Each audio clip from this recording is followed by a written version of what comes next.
Salut tout le monde! Aujourd'hui, je veux vous parler de délai de présentation d'offres d'achat. Si vous êtes un acheteur, vous avez été un vendeur dans les 4 dernières années, vous savez probablement de quoi je parle.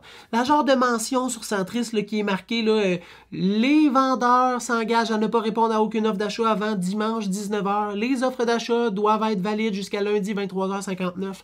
Ce genre de mention-là. Qu'est-ce qui me fait penser, réfléchir, de vous donner ce contenu-là dans une capsule? C'est que j'ai reçu un petit texto d'une courtière qui me disait « Ma cliente veut présenter une offre ce soir, qu'est-ce qu'on fait? » Ce soir n'étant pas la date de présentation d'offre d'achat. Fait que je l'ai appelé, puis là, elle me répond, pas avec le sourire. Je pouvais le sentir au travers du téléphone. Ouais, là, ma cliente veut déposer une offre, puis là, moi, tu sais, je viens pas du secteur. Elle venait pas yable loin de Sherbrooke, là, mais je viens pas du secteur, puis là, tu sais, écoute, comment qu'on gère ça si ma cliente veut faire une offre? Là, je disais, mais premièrement, elle a-tu visité? Non? Ça serait cool qu'elle visite. Deuxièmement, ben, tu sais, on va laisser jusqu'à dimanche, là, ouais, ben là, tu sais, je suis pas trop familière avec ça. Puis là, je me suis dit, si une courtière est pas trop familière avec le principe de délai de présentation d'offre d'achat, ben je vais prendre le temps de l'expliquer. Donc, la première chose, là, le délai de présentation d'offre d'achat, comme vous l'avez entendu au début de la vidéo, c'est on laisse des jours, fait qu'un nombre de jours X avant que les offres soient présentées au vendeur. Hein? Et après ça, ben, le vendeur prend la décision sur quelle offre, s'il y a plusieurs offres, hein, quelle offre qu'il veut accepter. Commençons par regarder depuis quand que c'est arrivé. Hein? C'est quand que c'est arrivé ce mode-là de délai de présentation d'offre d'achat? Ben, c'est arrivé dans la COVID. C'est arrivé en plein dans la COVID. Fait que je te dirais pas depuis le début de la COVID, mais peut-être genre juin, juillet à août 2020. Fait que ça fait quand même un bout que cette pratique-là est là. Pourquoi que ça a été mis en place? Ça a été mis en place parce que, premièrement, les visites étaient plus longues. Hein? Il fallait respecter des mesures sanitaires. Fait il n'y avait pas, c'était pas des visites aux 30 minutes au début. Là. Puis, il y avait un engouement fou sur l'immobilier, ce qui fait que les gens, il fallait leur laisser le temps de pouvoir visiter. T'sais, si une maison était mise en marché le mardi, le mercredi, jeudi, il y avait potentiellement 20, 30 visites. T'sais. Fait que tu peux pas juste faire une visite puis déposer une offre. Ça marche pas. Tu fais comme là, faut qu'on mette quelque chose en place pour que les gens aient le temps de visiter une propriété qui se met sur le marché parce que sinon, les gens qui déménagent, puis c'était quelque chose de fréquent avec la COVID, là, les gens voulaient avoir du terrain, voulaient sortir des grands centres. Bien, s'ils travaillent à Montréal, veulent déménager en Estrie, ils n'ont pas le temps, entre le lundi soir et le mercredi matin, de venir visiter. Fait qu'il fallait laisser le temps aux gens. Hein? Puis comment ça s'est appliqué, ça? Bien, à l'intérieur d'un contrat, quand un courtier prend un contrat, il va le marquer. Que les vendeurs demandent au courtier de mettre à l'intérieur du contrat une clause qui va être mise aussi sur Centris puis sur le système interagence qui dit que les vendeurs ne veulent pas recevoir d'offres avant telle date pour permettre les visites. Bon. Est-ce que ça reste une bonne pratique 4 ans plus tard? Là, je vais vous donner mon opinion. Ce n'est pas la réponse, c'est mon opinion. Tiens-toi pour dire.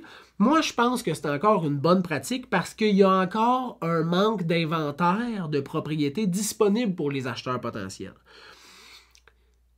Les bonnes raisons puis la bonne pratique d'essayer de laisser le plus de monde possible visiter pour qu'ils puissent avoir le temps de visiter, je trouve que c'est encore logique, t'sais. Parce qu'il y a encore des gens qui déménagent de l'extérieur, il y a encore des gens qui travaillent, qui ont des enfants la semaine, que ça ne marche pas, qui peuvent majoritairement juste le samedi, puis si la maison elle tombe en vente un lundi, il faut qu'il y ait le temps de venir visiter. T'sais. Fait que, du côté des acheteurs, je trouve que c'est encore une bonne pratique. Du côté du vendeur, je trouve que c'est mathématiquement et financièrement logique d'essayer de permettre le plus possible aux gens de venir visiter pour avoir le plus d'intéressés possible, pour avoir le plus d'offres possible, puis se ramasser avec les meilleures conditions, le meilleur prix possible pour la vente de leur propriété. Fait que, est-ce que ça a encore lieu d'être, d'avoir un délai de présentation d'offres d'achat? Oui. Et là, on va essayer de sortir une couple de fun facts. Okay? La première chose, c'est Mettons là que tu es un client, tu fais affaire avec un courtier, tu visites, puis tu fais, moi je mets la crise de ce qui est marqué, je dépose une offre quand même. Le courtier a l'obligation de présenter ton offre d'achat, puis le courtier du vendeur a l'obligation de présenter ton offre d'achat à son vendeur. Là, à partir de là, même si tu dis, ben là, fait que pourquoi le monde attend? Ils n'ont rien qu'à déposer leur offre, puis vous allez être obligé de la présenter. Oui, on va être obligé de la présenter, mais ça ne veut pas dire qu'on va donner le conseil à notre client d'aller de l'avant puis d'accepter cette offre-là. T'sais.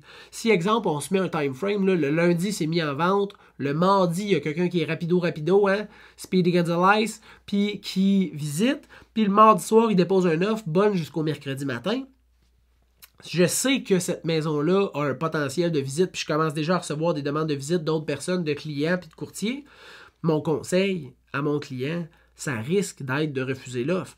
Là, si l'offre a, je sais pas moi, c'est une maison à 350 000, puis il offre 401 000, payé cash, pas d'inspection, pas de conditions, bien là, c'est d'autres choses. T'sais. Mais s'il offre le prix demandé, conditionnel au financement, conditionnel à l'inspection, conditionnel à un test d'eau, conditionnel à la vente de leur maison, peu importe, puis qu'il y a des conditions, puis qu'il offre le prix demandé, puis que statistiquement, dans le scénario actuel, je pense qu'on est capable de vendre potentiellement à plus que ce qui est là selon l'effervescence qu'on est en train de vivre du début de la mise en marché, c'est sûr que mon conseil, ça va être de refuser l'offre. Fait que tu ne veux pas tomber dans une confrontation, tu ne veux pas non plus obliger un vendeur. Ça commence mal en sacrament une transaction quand tu dis « Moi, je t'oblige à présenter mon offre d'achat », puis le vendeur, il fait comme « Ben, fuck you, mon homme, je veux même pas l'avoir, ton offre. Je vais me la faire présenter, moi la refuser. » Fait que tu ne veux pas tomber dans cette situation-là où tu es en opposition avec le parti que tu tentes de séduire pour acquérir son bien immobilier. Premier fun fact. Deuxième fun fact. Dans fun fact, si je parle trop vite, je suis désolé. Durant la COVID, là, les carrefours n'étaient pas ouverts. Fait que, les mailles centrales n'étaient pas ouverts. Les restos n'étaient quasiment pas ouverts. Tu ne pouvais pas aller chez ta famille. Tu pouvais pas... Tu comprends bien que quand tu avais, mettons, 46 demandes de visite, c'était l'hiver, tu as 2 enfants, tu es monoparental, qu'est-ce que tu fais? Où est-ce que tu vas? Puis là, tu ne voulais pas rester parce que si les gens sont contaminés, puis là, puis... Fait que de laisser une semaine et demie de visite, ça permettait d'étaler aussi les visites pour permettre que ça soit plus réaliste, t'sais, pour les gens, pour les propriétaires, de laisser leur maison, de quitter, de revenir, d'aérer, que les courtiers puissent désinfecter. Fait que, tu sais, cette pratique-là a énormément aidé parce que où si tu voulais qu'elle aille, la personne avec ses 2 enfants, tu sais, elle ne pouvait pas aller au resto, elle ne pouvait pas aller dans les jeux, elle ne pouvait pas aller au cinéma, elle ne pouvait pas aller chez ses parents, tu sais. C'était l'enfer pour eux autres, là, tu sais, là. Déjà que de faire la vente d'une maison avec des enfants, c'est pas facile. Dans COVID, c'était encore plus difficile. Fait que, est-ce que ça a encore lieu d'être de faire ça? Oui. Pour l'acheteur, c'est moins stressant de savoir qu'il a le temps de réfléchir entre le moment de sa visite puis le moment où les offres sont présentées. On a le temps de faire des bonnes vérifications de documents, de bien lire la déclaration du vendeur, de demander les anciens rapports d'inspection si on les a, de les analyser.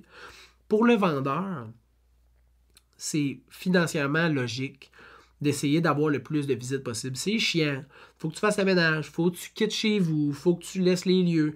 Mais c'est vraiment bénéfique. C'est vraiment bénéfique.